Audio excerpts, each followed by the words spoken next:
Good morning on this Corpus Christi Sunday.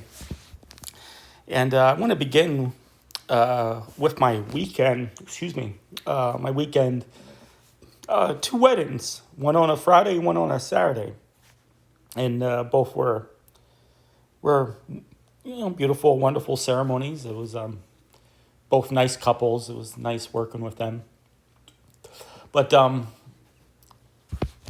bring it up because of how a lot of young people are, with this stuff. In the sense of, I guess what I mean by that is like how happy they were, which are hopefully they're supposed to be, right?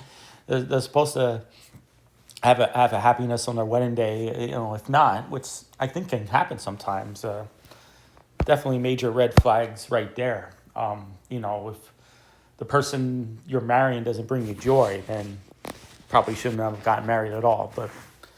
But anyways, that blissfulness, right, of the wedding day.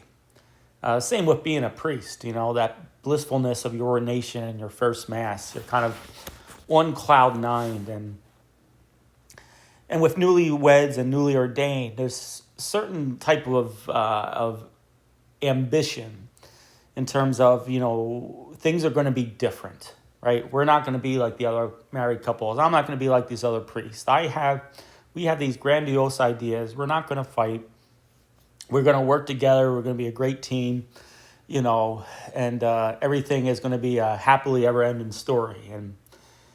And so for those who've been married for 20, 30, 50 years, for those priests that have been ordained for 20, 30, 50 years, we kind of chuckle and say, yeah, okay, good luck with that. I hope it works out for you.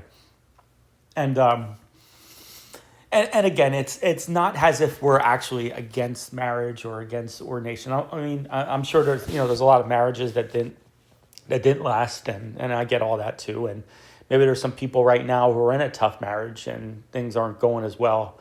But I think overall, what we want to say to these young people is that to enjoy the blissful years, enjoy the first year, enjoy the ceremony, enjoy it, but know that blissfulness that is attached to that is going to come to an end.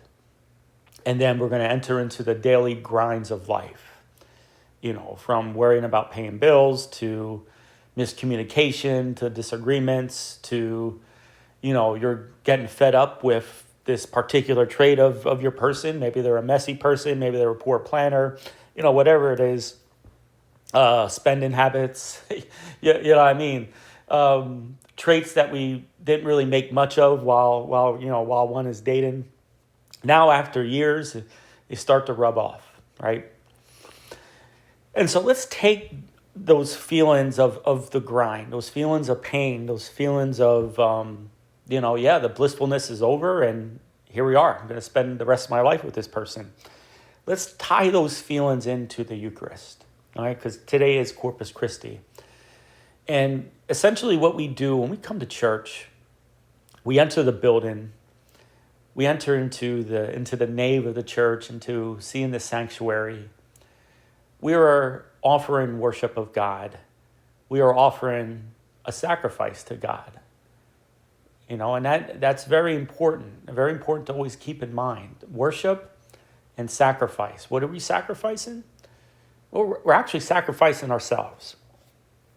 And our Lord is presenting his one unique Good Friday sacrifice to us. He's making it present to us again. And so those words of our Lord is an invitation to draw closer to himself. Take this, all of you, and eat of it. Take my body. Consume it. This is my body which is given up for you. And by consuming it, we're uniting our bodies with that of the risen Lord. Okay? And a covenant, a relationship is being formed. And it's much like the wedding vows. And it's much like a priest being ordained.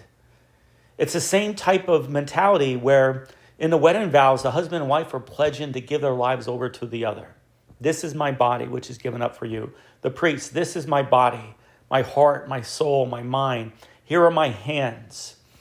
right? Here are my feet, you know, at the disposal of the priesthood of Jesus Christ in order to feed his flock, in order to feed the people with the Eucharist, in order to forgive their sins. Here is my body. And all of that is renewed when we celebrate the Eucharist. When we come and worship God, we're renewing that covenant again. And now that becomes the source, the strength, the model for our own vocation as well. Okay? It's no accident that one of the images of this Eucharistic sacrifice is also a wedding feast. No accident. Okay? The earthly marriage, this marriage is a sacrament that many of you enter into, is meant to be an icon of the marriage of Christ and the church. It's meant to be an icon, a visible representation of what we do at Mass every Sunday. Christ gives himself over to us.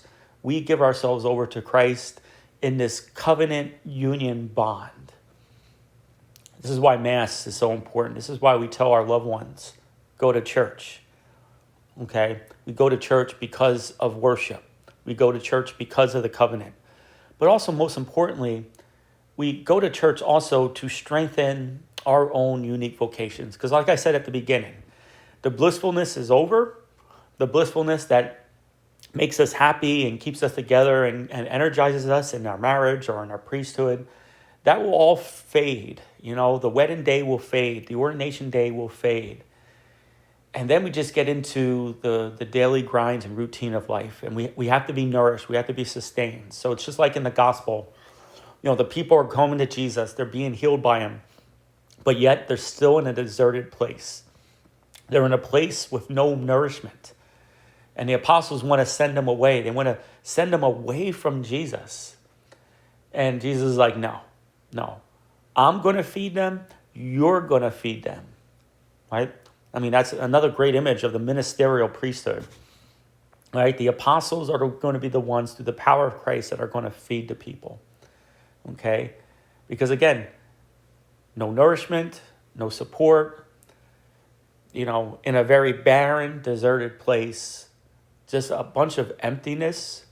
We need to be filled.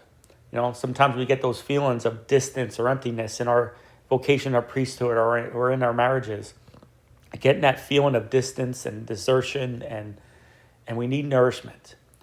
And so those words, this is my body which is given up for you. These are the words of encouragement, the words of hope, the words of love, the grace that we receive in the Holy Communion. Again, taking it with ample devotion and preparation can be the food. Can be the food that sustains us in the vocations when the blissfulness of the life is over. And now we're in year 2, year 5, year 10. And now we're just grinding through life, right? A lot of little things we have to take care of. The Eucharist sustains us. May God bless you.